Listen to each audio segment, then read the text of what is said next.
it is my goal before you get to the end of this video to feel like you've been to Guanajuato. And if you've already been to Guanajuato, it's gonna feel like you wanna go back to Guanajuato because you're gonna know all the cool excursions and things to do that are really memorable and special. And that's the reason why we travel in the first place anyways.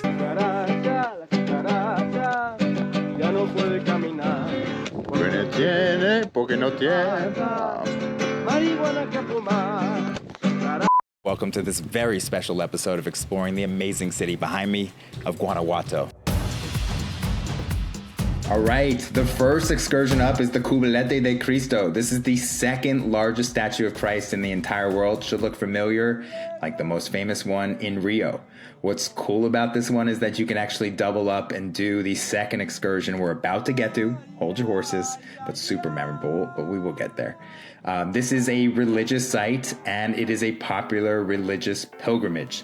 So just be aware there might be a ton of people depending on the time of year that you go. A couple other interesting facts about it is that it geographically actually marks the center of Mexico and it's on the top of the tallest mountain in Leon. And what else are we going to cover? Salsa and tacos.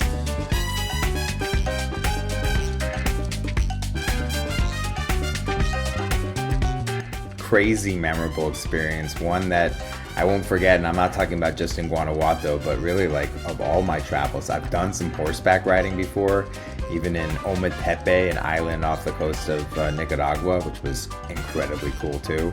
But this one, as you're about to see, was horseback riding with a twist. Que digan que estoy dormido y que me traigan a ti.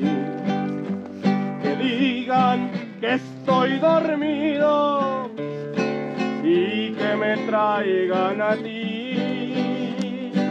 México lindo y querido, si muero lejos de ti.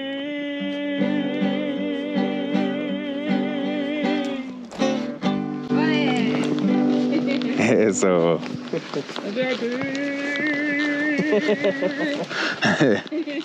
My wife and I do this so we can travel and connect both together but also with you guys out there and hopefully make sure that you feel comfortable and feel like a local before you come to a city like Guanajuato. Let's get back to this incredible adventure real quick. This is Sac Bay. It's a family-run business and you feel it the moment that you show up on their ranch right next to the Cubilete de Cristo.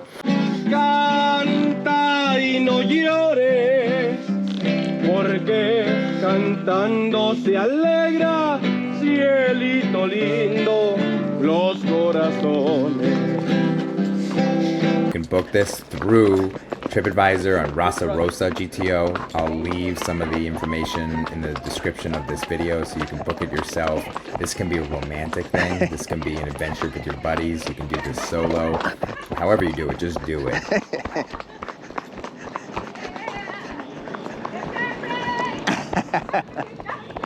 Oh, Jesus. Bien, bien, bien.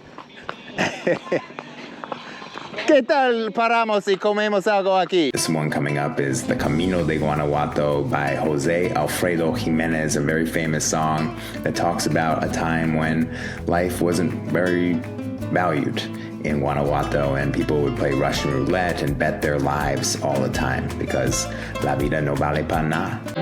Ahí en mi León, Guanajuato, la vida no vale nada. Buscando los tacos y salsa, vida no vale para nada.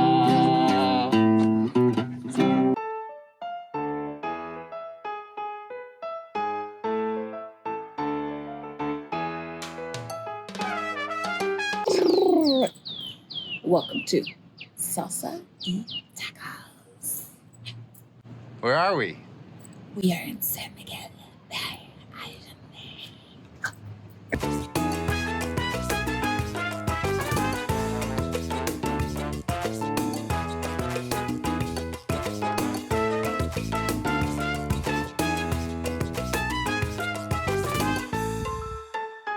Is there anything that you would recommend to do while you're in this town? I would recommend dancing salsa and eating taco.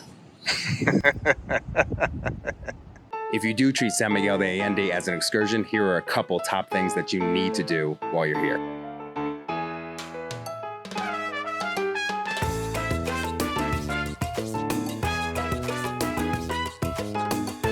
It's only an hour and 10 minutes or so from Guanajuato, costs about 1,400 pesos, including tip.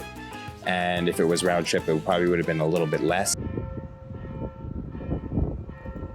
The number one thing I would recommend to do while in San Miguel is just walk around, meet the people, super nice. There's a lot of English speakers, so if you don't speak Spanish, you'll feel at home.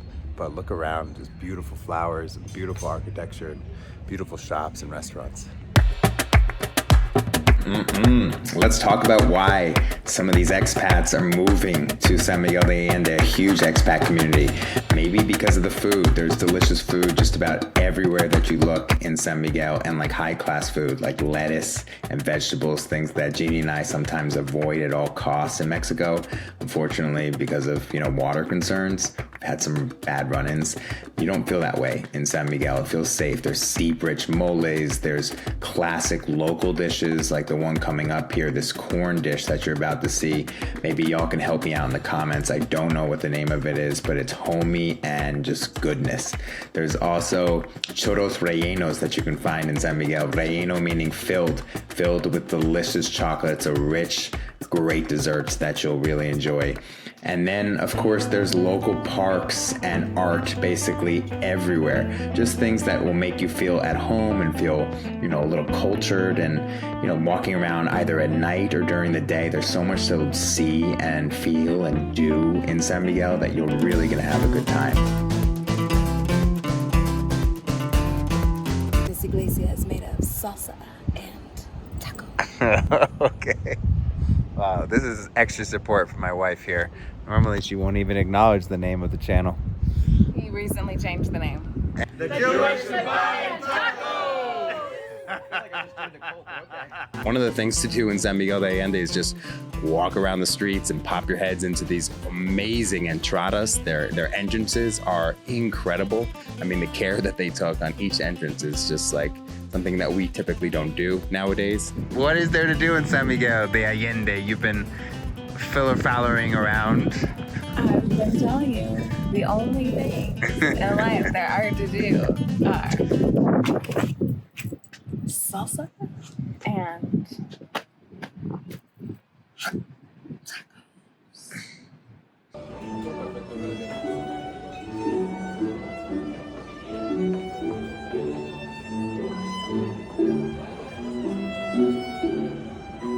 All right, SMA at night, where are my nightlife people at? You'll enjoy this city, it's gorgeous. Everything is lit up from the streets to the restaurants, hotels, the plazas. You pop into almost any bathroom and hit the light switch and bam, it'll be lit up. I mean, that's super helpful when you're in a bathroom.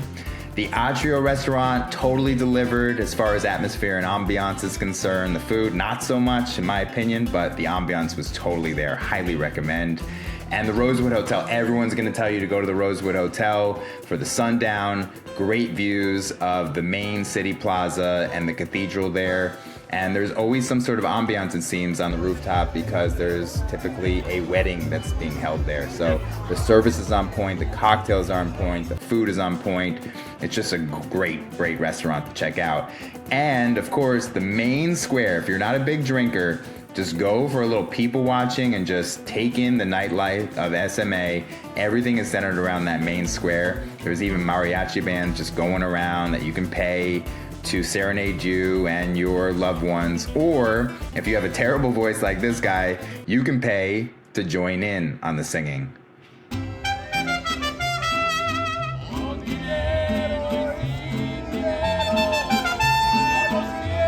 I give two quick shout outs. The Room, Mezcaleria, awesome spot. Had a great time with good vibes there and good ambiance for some good mezcal. And two, La Gloria. If you want live music and good vibes and an easy place to find, this one's really right off the square, so there's usually a lot of people there, then check out La Gloria. What salsa and tacos video would be complete without a full list of the top places that you can actually go out and see some great live music in SMA, and for my salsa dancers out there, dance some salsa. Even for the non-salsa dancers out there, go out and watch, people watch and enjoy, and I think it'll be infectious and you'll want to join in. It's not creepy, just grab a drink and enjoy. There's always a good vibes when there's salsa dancers around. There's a link above of another video I made of exposing the salsa scene in Guanajuato and all of the best tacos, so definitely check that out at the end of this video. We're gonna switch gears here, so stay with me, okay? Stay with me. We're gonna take an excursion from the excursion we're already on in San Miguel de Allende, so you're kind of getting inceptioned right now, but I think you can stay with me. You're smart, you stay with me. This is the Escondido Place, or the hidden place, that is right outside, maybe like 15-20 minutes or so outside the city. And this is a really cool place. It's aguas termales. You can make this a family adventure for sure. Lots of families there. Or you can make this a romantic kind of getaway. There's even a spa with like a hotel you can actually stay out there. But highly recommend. And then the second place I'd recommend for getting your knowledge on, if you're a big history buff and just want to get to know the culture of the tribes that have been there for thousands of years, then check out La Virgen de la Cañada. This place is like, it's magical. If you have the right tour guide, they can bring it to life. Albert Coffee is something I would Google.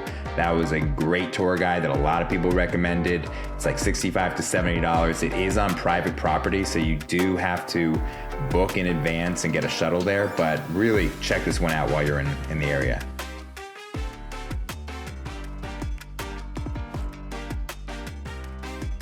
You get out of your own element and you're trying to connect with other people, not just stay in your own bubble. So that's the point of, I think, traveling experiences. So I will try my best to share the best tips and tricks for having the most deeply connecting experiences wherever you may travel, and along the way, maybe learning to dance salsa, and of course, eat some great tacos. We had a great time in San Miguel. Doug's got lipstick on his face. Put more lipstick on my face. Put it right there, on the cheek, on la mejilla, on la mejilla. You can't reach comfortably. Can't reach, still can't reach. Mejilla. Ay, ay, ay, ay. Canta y no llores, porque cantando se alegra, cielito lindo, los corazones. Ay, ay, ay, ay. Cielito lindo, los corazones. Ole! Not the salsa you put on your tacos. I'm talking about tacos.